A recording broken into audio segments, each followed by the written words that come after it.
Hello students, स्वागत है आप सभी का धाकड़ क्लास के इस ऑनलाइन प्लेटफॉर्म पे। मैं प्रताप सिंह एक बार फिर एक नया टॉपिक लेकर आपके सामने हाजिर हूँ। आज हमारा जो टॉपिक रहेगा वो है बौद्ध धर्म।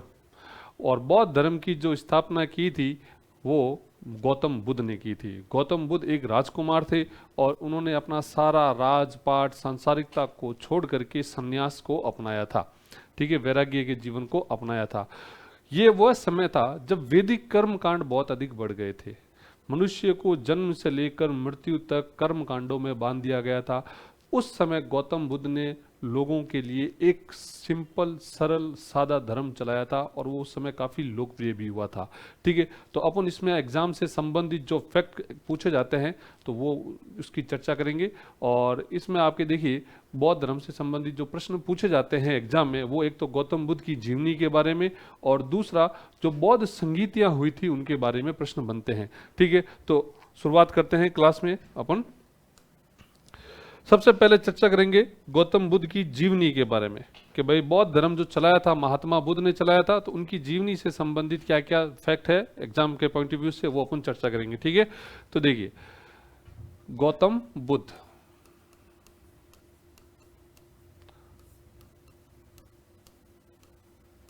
ये आपके बौद्ध धर्म के क्या है, संस्थापक है। ठीक है, अब इसमें देखिए इनका जन्म कब हुआ। गौतम बुद्ध का जन्म हुआ था आपके 563 बीसी यानी कि ईसा पूर्व में।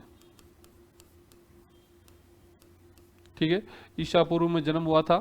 और कहाँ पे हुआ था, कपिल वस्तु के लुम्बिनी वन में। कपिल वस्तु के लुम्बिनी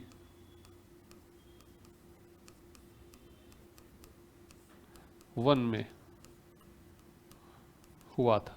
ठीक है, और गौतम नाम क्यों पड़ा, गौतम गोत्र इनका गौतम था, इसी कारण इनको गौतम बुद्ध कहा गया था, याद रखिएगा। ठीक है, इन्हें शाक्य मुनि भी कहा जाता है क्योंकि ये शाक्य कुल के थे और इनके बचपन का नाम था सिद्धार्थ। ठीक है ना, तो देखिए इनके पिता थे शुद्धोधन,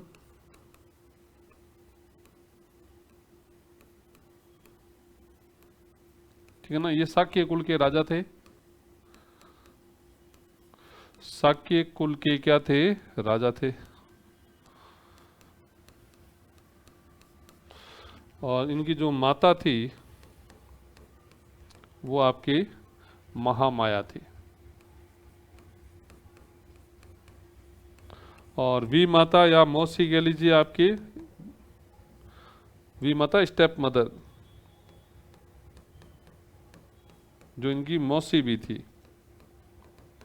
कौन थी, प्रजापति गौतमी। प्रजापति गौतमी, ठीक है। इनकी पत्नी थी आपकी यशोधरा।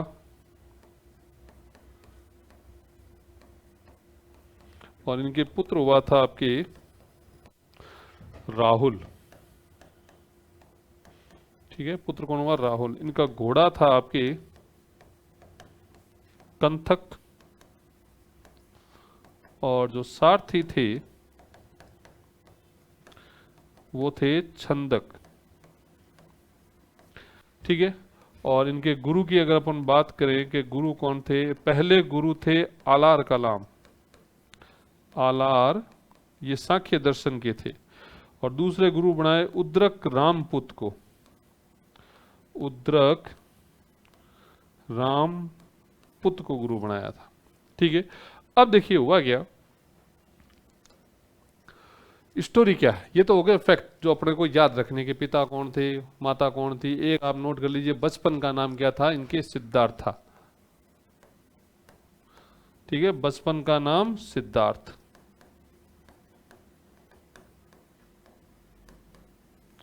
ठीक है, अब स्टोरी क्या है इसमें देखिए कि गौतम बुद्ध का जब जन्म हुआ तो कहते हैं कि जन्म के 7 दिन बाद में उनकी माता का देहांत हो गया था।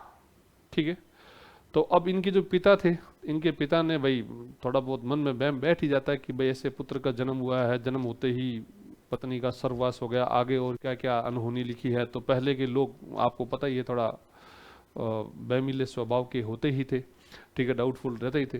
तो उन्होंने एक पंडित जी को बुलाया, पंडित जी का नाम था कालदेवल, और कालदेवल या कौंडिन्य नाम मिलता है, ठीक है ना। और तो उन्होंने आए, उन्होंने गौतम बुद्ध का वो देखा आपके जन्मपत्री वगैरह, और देख करके बताया कि गौतम बुद्ध बड़े होकर के या तो बहुत बड़े सन्यासी बनेंगे या फिर बहुत बड़े सम्राट बनेंगे। 50-50 चांस है, वो आगे की जीवन की परिस्थितियों पर निर्भर करता, दोनों बन सकते हैं, ठीक है ना, या तो सन्यासी बनेंगे या फिर क्या बनेंगे, सम्राट बनेंगे। तब कहते हैं कि गौतम बुद्ध के पिता नहीं चाहते थे कि उनका पुत्र सन्यासी बने, क्योंकि राजा का पुत्र सन्यासी बने तो लोग क्या कहेंगे, ठीक है।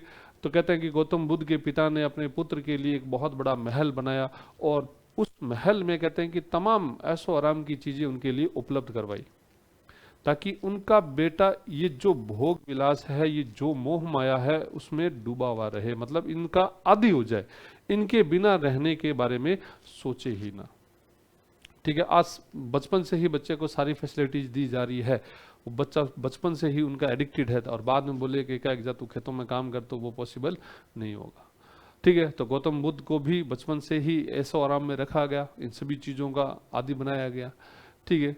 बाद में कहते हैं कि 16 वर्ष की उम्र में उनकी शादी भी कर दी गई यशोधरा नामक कन्या से। बाद में कहते हैं कि 28वें वर्ष उन्हें एक राहुल नामक पुत्र भी हुआ था। बाद में कहते हैं कि एक बार गौतम बुद्ध अपने सारथी, आप कह लो ड्राइवर, ठीक है ना, सारथी मतलब जो रथ चलाता था, आज की डेट में बोले तो सारथी, और घोड़ा अपने बोल रहे आज की डेट में BMW। तो अपने सारथी को फोन किया कि अपने BMW बाहर निकाल, आज अपन महल के बाहर की दुनिया देख करके आएंगे, क्योंकि इतने सालों में कहते हैं कि गौतम बुद्ध कभी भी महल से बाहर नहीं गए थे, ठीक है। तो महल से बाहर गए, क्योंकि सब चीजें अंदर ही मिल रही थी, तो वो बाहर क्यों जाते। पिता ने कहा कि बाहर नहीं जाना, अंदर ही रहो, ये वगैरह। और एक बार पिता बाहर गए हुए थे खुद, तो अपन चलो बाहर की दुनिया घूम के आते हैं। अब जब वो बाहर गए तो कहते हैं कि उनको 4 व्यक्ति मिले, ठीक है, 4 उन्होंने सीन देखे। एक सीन देखा उन्होंने आपके बूढ़ा आदमी, ठीक है, एक उन्होंने देखा बीमार आदमी,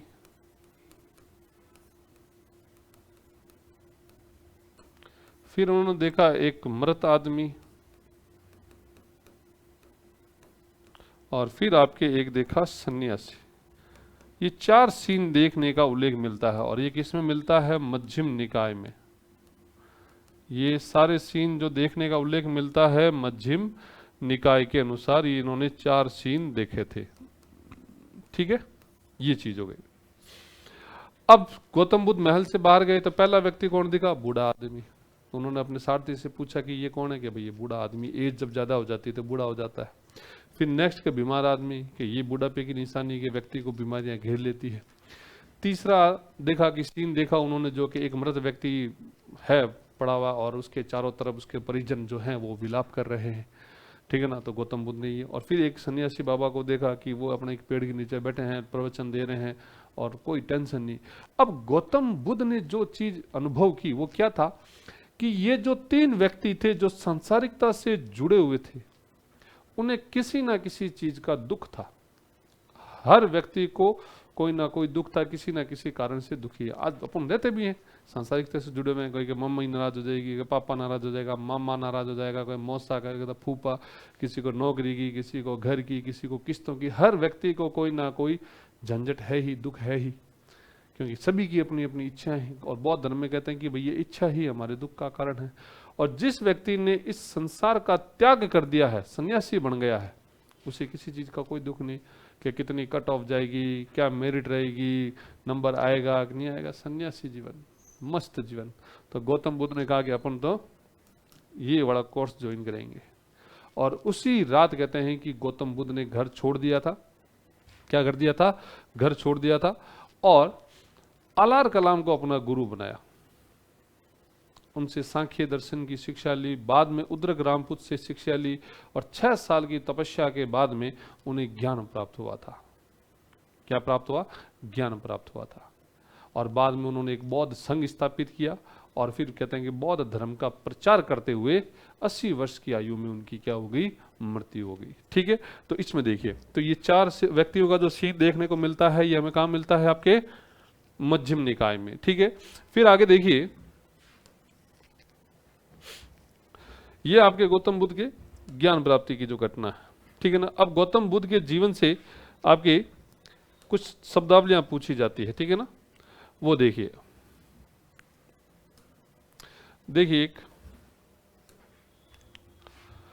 एक आता है आपके महाभिनिष्क्रमण।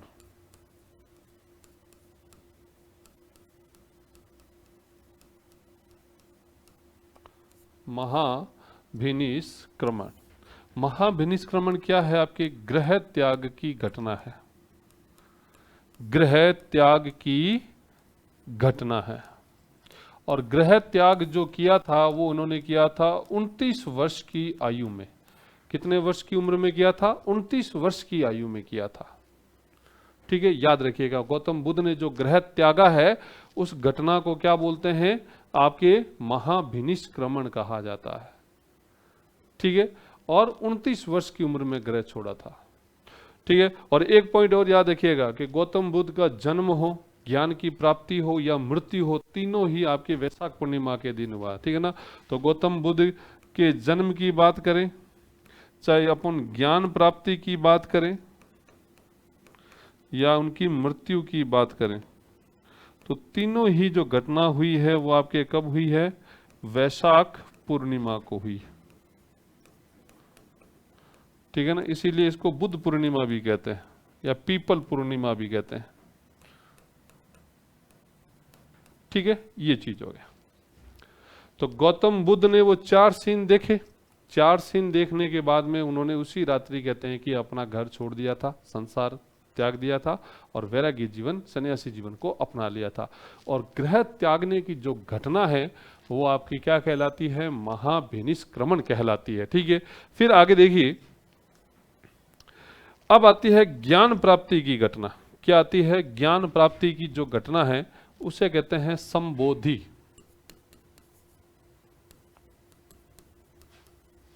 वो क्या कहलाती है? संबोधि कहलाती है, ज्ञान प्राप्ति की घटना। ज्ञान प्राप्ति की घटना जो है वो क्या कहलाती है? संबोधि। और ज्ञान प्राप्ति कब हुआ? आपके 35 वर्ष में, मतलब 29 वर्ष की उम्र में घर छोड़ा तो 35 वर्ष की आयु में उन्हें क्या प्राप्त हुआ? ज्ञान की प्राप्ति हुई। सुजाता नामक कन्या से कहते हैं कि उन्होंने खीर खाई थी और उसके बाद में उन्हें ज्ञान प्राप्त हुआ था। तो 6 वर्ष उन्होंने कठोर तपस्या की थी, ठीक है। तो ये आपके ज्ञान प्राप्ति की घटना। अब ज्ञान प्राप्त कहां पर हुआ? ये हुआ था आपके गया में। ज्ञान प्राप्त कहां पे हुआ था? गया में हुआ था। गया को बाद में क्या बोला गया? आपके बोध गया, ठीक है। और कौन से पेड़ के नीचे ज्ञान प्राप्त हुआ? पीपल पेड़ के नीचे, ठीक है। इसे बाद में बोधि वृक्ष कहा गया। क्या कहा गया? बोधि वृक्ष कहा गया। और नदी कौन सी थी? किस नदी के किनारे ज्ञान प्राप्त हुआ? वो थी आपके निरंजना नदी। निरंजना कह लीजिए, फाल्गु कह लीजिए, या फिर पुनपुन नदी कह लीजिए। कौन सी नदी? पुन नदी कह लीजिए। तो इन ज्ञान प्राप्ति की जो घटना है वो आपके संबोधि कहलाती है। और इसी के बाद में गौतम बुद्ध तथागत हुए थे। क्या हुए? तथागत हुए थे, ठीक है। नेक्स्ट देखिए आगे, ज्ञान प्राप्ति की घटना के बाद में आता है आपके धर्म चक्र प्रवर्तन। धर्म चक्र प्रवर्तन। धर्म चक्र प्रवर्तन क्या है? प्रथम उपदेश। प्रथम उपदेश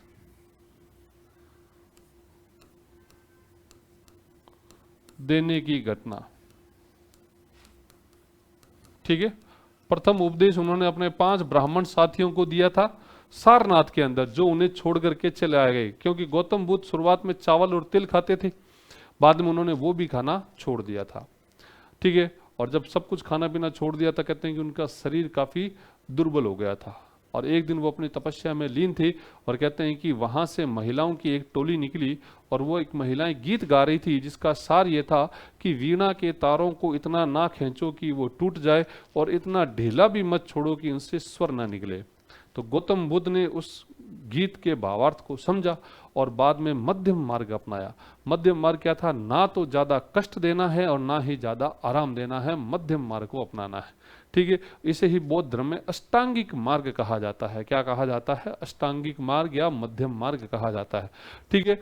और पहला उपदेश इन्होंने 5 ब्राह्मण साथियों को दिया था, क्योंकि वो गीत सुनने के बाद में उन्होंने सुजाता नामक कन्या से खीर खाई थी। इस कारण कहते हैं कि उनके जो 5 ब्राह्मण साथी थे वो नाराज हो गए थे और उन्हें छोड़ करके चले आए थे कि भाई ये तो अब कुछ काम का रहा नहीं, कभी खाना छोड़ता है, कभी वापस ग्रहण करता है, ठीक है। तो वो छोड़ करके आ गए थे। और जब उन्हें ज्ञान प्राप्त हुआ तो इन्होंने पहला उपदेश अपने उन्हीं 5 ब्राह्मण साथियों को दिया था सारनाथ में। कहां पर दिया था? सारनाथ में दिया था, ठीक है। और पहला उपदेश की घटना क्या कहलाती है? धर्म चक्र प्रवर्तन। याद रखिएगा, ग्रह त्याग की घटना महाभिनिष्क्रमण, ज्ञान प्राप्ति की घटना संबोधि, फिर आता है पहला उपदेश देने की घटना आपके धर्म चक्र प्रवर्तन, और फिर लास्ट में आता है आपके मृत्यु। उसे बोलते हैं महापरिनिर्वाण, ठीक है। महापरिनिर्वाण यह है मृत्यु की घटना, मृत्यु की घटना। ये आपके ये हुआ था 80 वर्ष की उम्र में, 80 वर्ष की आयु में। और कहां पर हुई थी? कुशीनगर में। कुशीनगर में मृत्यु हुई थी। देखिए, पहले एक महाजनपद था मल। मल की 2 राजधानियां थी, एक कुशीनगर और एक पावापुरी। कुशीनगर में गौतम बुद्ध की मृत्यु हुई थी और वहीं पावापुरी में महावीर स्वामी की मृत्यु हुई थी, ठीक है। मल गणराज्य था, याद रखिएगा। तो महापरिनिर्वाण क्या है? मृत्यु की घटना। मृत्यु आपकी 80 वर्ष की उम्र में हुई थी, आपके 483 बीसी में, ठीक है, हुई थी। और कहां पर हुई थी? कुशीनगर के अंदर हुई थी, तो ये याद रखिएगा, ठीक है। नेक्स्ट देखते हैं। तो ये आपके गौतम बुद्ध की जीवनी से बातें हुई। अब इन्हीं से संबंधित कुछ प्रश्न देखते हैं और उन्हीं प्रश्नों में अपन उनकी संगीत जो बौद्ध संगीतियां हुई थी उन्हीं के बारे में चर्चा करेंगे। देखिए, पहला जो प्रश्न है, गौतम बुद्ध का जन्म स्थान कहाँ है जिसे एक अभिलेखीय साक्ष्य के द्वारा पुष्ट किया जा सकता? सिंपल सी भाषा में कहें कि गौतम बुद्ध का जन्म हुआ था, तो इसका अभिलेखीय प्रमाण हमें कौन से अभिलेख से मिलता है? तो वो है अशोक का आपके लुम्बिनी, यहाँ पे रूमनदेही कर लीजिए, ठीक है ना। रूमनदेही अभिलेख, लुम्बिनी से एक अभिलेख मिला है, रूमनदेही अभिलेख। अशोक का रूमनदेही अभिलेख,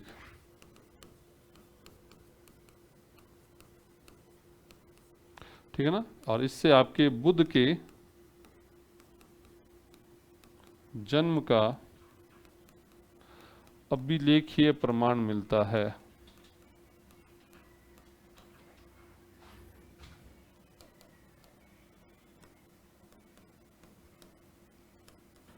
अभिलेखीय प्रमाण मिलता है, ठीक है, रूमनदेही अभिलेख से।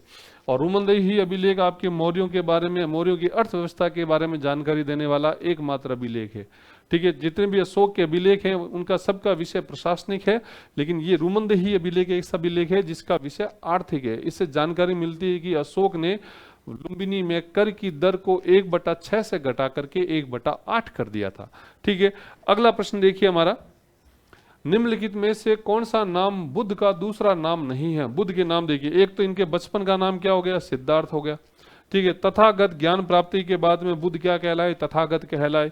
शाक्य मुनि क्यों कहलाए? क्योंकि शाक्य कुल में जन्म हुआ। तो ये तीनों ही नाम गौतम बुद्ध के हैं, जबकि देवदत्त उनका नाम नहीं है। ये उनके भाई थे जो बौद्ध संघ के प्रमुख बनना चाहते थे, याद रखिएगा, ठीक है ना। तो देवदत्त उनका नाम नहीं है। अगला प्रश्न देखिए हमारा, महाभिनिष्क्रमण से तात्पर्य गौतम बुद्ध के जीवन की किस घटना से है? अभी अपने चर्चा की महाभिनिष्क्रमण क्या है? तो ग्रह त्याग की घटना है जो 29 वर्ष की उम्र में उन्होंने की था, ठीक है। नेक्स्ट देखिए, और ग्रह त्याग का जो प्रतीक माना जाता है उनके घोड़े कंथक को माना जाता है, याद रखिएगा। प्रतीक किसको मानते हैं? कहते हैं उनके घोड़े की मृत्यु हो गई थी, घोड़ा कंथक, ठीक है। नेक्स्ट देखिए आगे, बौद्ध धर्म के त्रिरत्न में से निम्नलिखित में से किसमें शामिल नहीं किया गया है? बौद्ध धर्म के त्रिरत्न में निम्नलिखित में से किसे शामिल नहीं किया गया? त्रिरत्न की बात करें तो बौद्ध धर्म के त्रिरत्न है बुद्ध, धम्म, संघ। तो अहिंसा नहीं है। क्या नहीं है? अहिंसा नहीं है भाई। त्रिरत्न वहां पे भी है, जैन धर्म में भी, और त्रिरत्न आपके बौद्ध धर्म में भी है। तो बौद्ध धर्म के जो त्रिरत्न कौन कौन से हैं? बुद्ध, धम्म, संघ। 3 स्कंद बताए गए हैं, प्रज्ञा, शील, समाधि, वो अलग है। ठीक है, नेक्स्ट देखिए अगला। बुद्ध ने गृह त्याग के बाद सर्वप्रथम किस गुरु से शिक्षा ग्रहण की थी? तो गौतम बुद्ध के जो पहले गुरु थे वो कौन थे? आपके अलार कलाम, साख्य दर्शन के थे ये, और उसके बाद में उद्रक रामपुत से उन्होंने शिक्षा ग्रहण की थी। ठीक है, नेक्स्ट देखिए।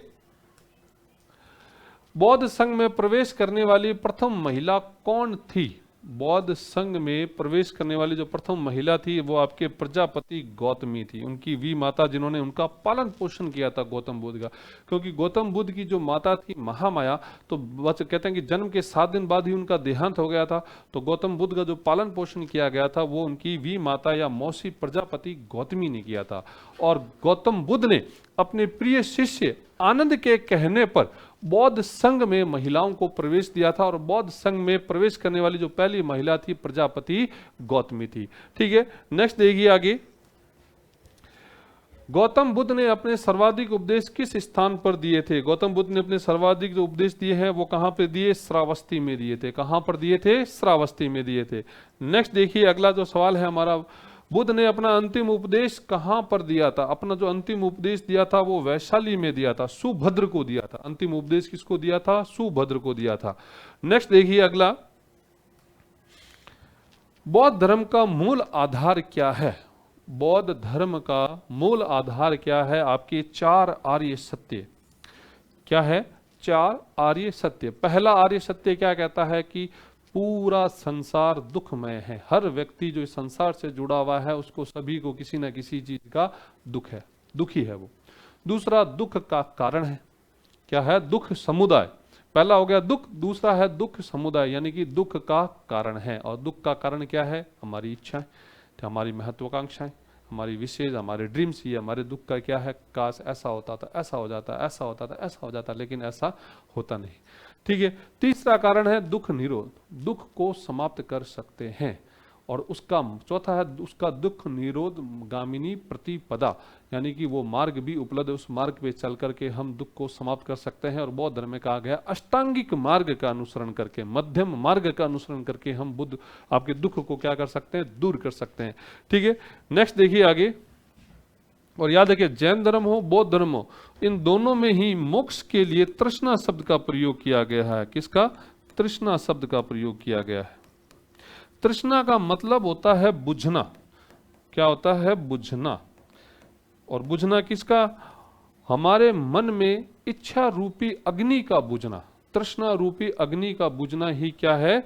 आपके तृष्णा तो मोक्ष, मोक्ष के लिए निर्वाण, निर्वाण, निर्वाण शब्द का प्रयोग किया गया। निर्वाण का अर्थ होता है बुझना। तृष्णा तो इच्छा होगी, ठीक है ना? तो निर्वाण का मतलब होता है बुझना। तुम्हारे मन में तृष्णा रूपी अग्नि का बुझना ही क्या कहलाता है? निर्वाण कहलाता है। नेक्स्ट देखिए अगला प्रश्न हमारा, वैशाली में द्वितीय बौद्ध संगीति द्वारा किसके द्वारा संचालित की गई थी? किसके द्वारा बुलाई गई थी? तो दूसरी जो बौद्ध संगीति हुई थी वो आपके कालाशोक के द्वारा बुलाई गई थी। देखिए 4 बौद्ध संगीतियां हुई है बौद्ध धर्म का प्रचार करने के लिए और बौद्ध धर्म में आए मतभेदों को दूर करने के लिए 4 बौद्ध संगीतियां बुलाई गई है। ठीक है ना? अगर अपन बात करें चारों बौद्ध संगीतियों की, देखिए पहली जो हुई थी वो गौतम बुद्ध की मृत्यु के कुछ दिन बाद ही 483 BC में हुई थी। फिर आपके दूसरी बुलाई गई थी उनकी मृत्यु के 100 साल बाद। फिर आपके दूसरी 250 या 51 BC में। और फिर आपके जो लास्ट बुलाई गई थी प्रथम शताब्दी ईस्वी में। प्रथम शताब्दी ईस्वी में बुलाई गई थी। ठीक है, ये हुई थी आपके राजगिरी में, ये हुई थी आपके वैशाली में, ठीक है, ये हुई थी पाटलिपुत्र में, और ये हुई थी आपके कुंडलवन कश्मीर में। ठीक है, इसके जो अध्यक्ष थे पूरन महाकश्यप थे, पूरन महाकश्यप। ठीक है, वैशाली में आपके जो अध्यक्ष थे सबकामीर। दूसरी बौद्ध संगीति के जो अध्यक्ष थे वो कौन थे? सबकामीर। तीसरी के थे आपके मोगलीपुत्र तिस, मोगलीपुत्र तिस। और चौथी के थे आपके वसुमित्र, वसुमित्र। और एक उपाध्यक्ष थे आपके अश्वघोष, अश्वघोष। ठीक है, अब ये इनके अध्यक्ष थे, समितियों की अध्यक्षता की थी। हर समिति को एक राजा के द्वारा संरक्षण दिया गया था। भाई इतने विद्वान आएंगे, खाने पीने की, रहने की सब जो व्यवस्था है उसके लिए बजट चाहिए, तो बजट की व्यवस्था कौन करता था? एक राजा करता था। तो पहली जो बौद्ध संगीति बुलाई गई है वो आपके मगध साम्राज्य का जो हर्यक वंश था उसके राजा अजात शत्रु ने बुलाई थी। दूसरे कि आपके जो क्वेश्चन बना हुआ है आपके काला अशोक, ये आपके शिशुनाग वंश का था। तीसरे आपके मौर्य वंश के राजा अशोक ने बुलाई थी। और चौथी जो संगीति बुलाई गई थी वो आपके कुषाण वंश के राजा कनिष्क ने बुलाई थी। पहली बौद्ध संगीति में क्या हुआ? पहली बौद्ध संगीति में दो पिटकों का संकलन किया गया, विनय पिटक और सुत पिटक का। दूसरी बौद्ध संगीति में बौद्ध संघ में विभाजन हुआ। बौद्ध संघ में दो भेद हो गए थे, एक थेरवादी कहलाए और एक आपके महासांगिक कहलाए। ठीक है, तीसरी में क्या हुआ कि तीसरा जो पिटक है अभिधम पिटक, उसका संकलन किया गया था। और चौथी में आपके बौद्ध धर्म में स्पष्ट तौर पर विभाजन हो गया था। एक कहलाए आपके हीनयान, एक आपके क्या कहलाए? हीनयान। जो आपके थेरवादी थे इन्हें ही बोलते हैं आपके, थेरवादियों का एक नाम और था आपके स्थवीर, ये कहलाए। ये थे आपके रूढ़िवादी लोग। क्या थे? रूढ़िवादी लोग थे जो नियमों में कोई परिवर्तन नहीं चाहते थे। गौतम बुद्ध के समय जैसे नियम थे वैसे के वैसे नियमों को ये पालन करना चाहते थे। अब इन्हीं में से एक नया वर्ग निकला जिन्हें अपन बोलते हैं महायान या महासांगिक। इनका यह कहना था कि समय के साथ में नियमों में कुछ परिवर्तन किया जाए, नियमों को थोड़ा सॉफ्ट किया जाए। ये थे परिवर्तनवादी। ठीक है ना, महायान, ये आपके महासांगिक कहलाए। ठीक है, और ये आपके परिवर्तनवादी थे, चेंजिस्ट लोग। ठीक है, परिवर्तनवादी। ये समय के साथ नियमों में क्या करना चाहते थे? परिवर्तन करना चाहते थे कि समय, उस समय परिस्थितियां अलग थी, अब थोड़े नियमों को सरल कर दिया जाए, इसको लेकर के। फिर देखिए आगे, बुद्ध ने अपने जीवन की अंतिम वर्षा ऋतु कहां पर व्यतीत की थी? बुद्ध ने अपने जीवन की जो अंतिम वर्षा ऋतु है वो कहां पर व्यतीत की थी? इसका जवाब दीजिए।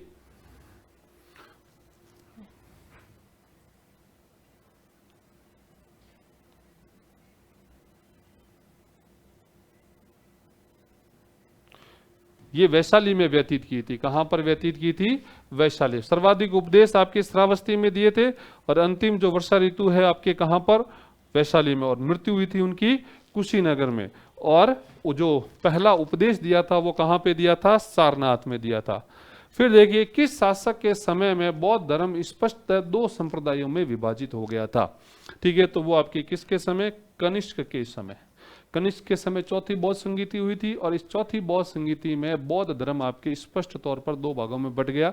एक हीनयान जो रूढ़िवादी थे, जो नियमों में कोई भी परिवर्तन नहीं चाहते थे, और दूसरे थे महायानी जो परिवर्तनवादी थे, समय के साथ में नियमों को कुछ सरल करना चाहते थे। ठीक है, तो ये आपके क्वेश्चन हो गया। तो आज की क्लास में इतना ही, फिर मिलेंगे अगली क्लास में। तब तक के लिए बहुत बहुत धन्यवाद। जय हिंद, जय भारत।